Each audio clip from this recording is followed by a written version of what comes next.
Hi friends, எப்படி இருக்கிறீங்க? நான் தான் உங்கள் ஷீவா. ஸோ இன்றைக்கி எதை பற்றி பேச போகிறேன் அப்படின்னா, 90ஸில் நடந்த ஒரு சின்ன ஸ்டோரி தான். என்னோடய ஸ்கூல் லைஃப்பில் நடந்தது. நான் வந்து 10th படிக்கும்போது எனக்கு நல்ல ஞாபகம் இருக்குது. எனக்கு இங்கிலீஷ் அண்ட் சயின்ஸ்னால் ரொம்பவே பிடிக்கும். என்னுடைய சயின்ஸு அதில் ரொம்ப பிடிக்கிற ஒரு சப்ஜெக்ட் அப்படின்னா சயின்ஸு தான். அந்த சயின்ஸு டீச்சரோட பேர் கூட ரஜினி டீச்சர் தான்.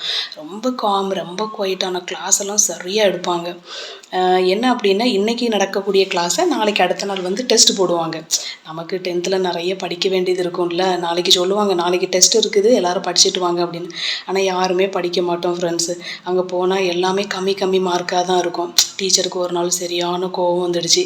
டீச்சர் சொன்னாங்க, ஓப்பன் த புக்கு, உங்கள் புக்கை ஓப்பன் பண்ணுங்கள், பெண்ணை எடுங்க, ஃப்ரண்ட் பேஜில் நான் சொல்கிறத அப்படியே எழுதுங்க அப்படின்னாங்க. என்ன சொல்ல போகிறாங்க அப்படின்ட்டுன்னு பார்த்தா, அவங்க வந்து மூத்தோர் சொல்லும் முழு நெல்லிக்கனியும் முன் கசந்து பின் இனிக்கும் அப்படின்னு எழுதுங்க அப்படின்னு. நானும் எழுதிக்கிட்டு அப்படியே வந்துட்டேன்.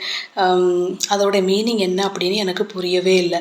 கொஞ்சம் நாளுக்கு அப்புறம்தான், அந்த 10th கொஞ்சம் கிராஸ் ஆகி வரும்போது தான். ஆனால் உண்மையாகவே அந்த 10th அவங்க நடத்தின அந்த சப்ஜெக்டில் நான் எதிர்பார்த்ததுக்கும் எனக்கு கொஞ்சம் தான் கம்மியாக மார்க் இருந்துச்சு. பட் நல்ல ஒரு மார்க் 75. அப்போல்லாம் வந்துட்டு 75 மார்க்குங்கிறது ஒரு பெரிய விஷயம்.